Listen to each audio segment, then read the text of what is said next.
Good morning, or good afternoon, or good evening, whenever you've taken time out of your schedule to spend a moment with God and look at today's daily workbook lesson of the Course in Miracles. Today's daily workbook lesson is number 164.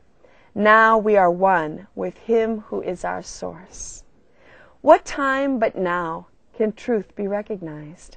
The present is the only time there is, and so today, this instant, now.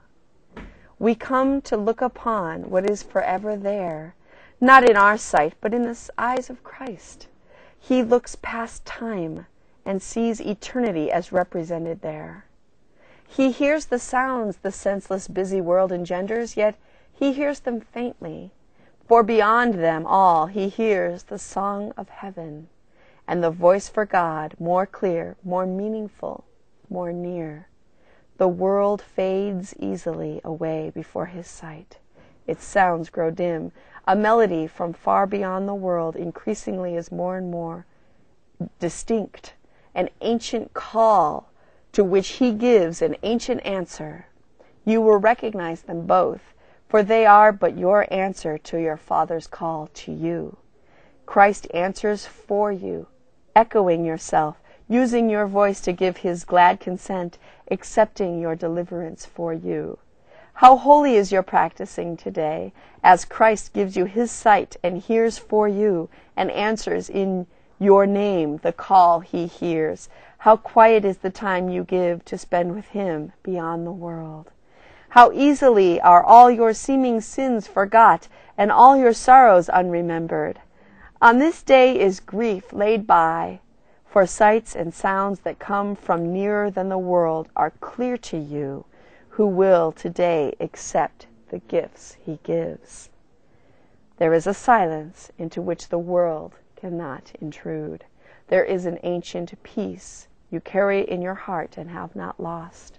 There is a sense of holiness in you the thought of sin has never touched. All this today you will remember.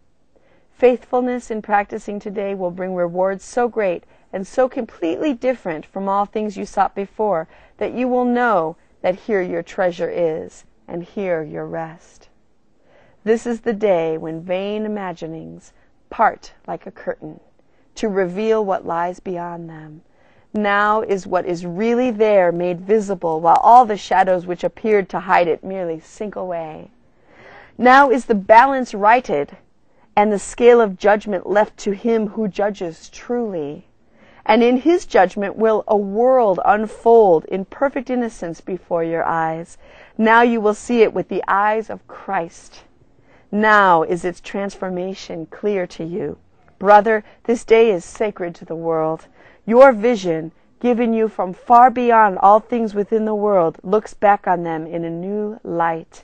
And what you see becomes the healing and the salvation of the world.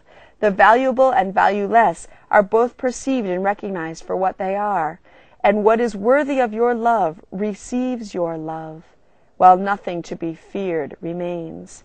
We will not judge today. We will receive but what is given us from judgment made beyond the world. Our practicing today becomes our gift of thankfulness for our release from blindness and from misery. All that we see will but increase our joy because its holiness reflects our own. We stand forgiven in the sight of Christ, with all the world forgiven in our own. We bless the world as we behold it in the light in which our Savior looks on us and offer it the freedom given us through his forgiving vision, not our own. Open the curtain in your practicing by merely letting go all things you think you want. Your trifling treasures put away, and leave your clean and open space within your mind where Christ can come and offer you the treasure of salvation. He has need of your most holy mind to save this world. Is not this purpose worthy to be yours? Is not Christ's vision worthy to be sought above the world's unsatisfying goals? Let not today slip by without the gifts it holds for you receiving your consent and your acceptance. We can change the world if you acknowledge them. You may not see the value your acceptance gives the world, but this you surely want. You can exchange all suffering for joy this very day. Practice in earnest, and the gift is yours. Would God deceive you? Can His promise fail? Can you withhold so little when His hand holds out complete salvation to His Son? Now are we one with Him who is our source. On this day, lesson number 164 of the workbook of A Course in Miracles. Have fun spending some time with God today. The Course in Miracles can work for you.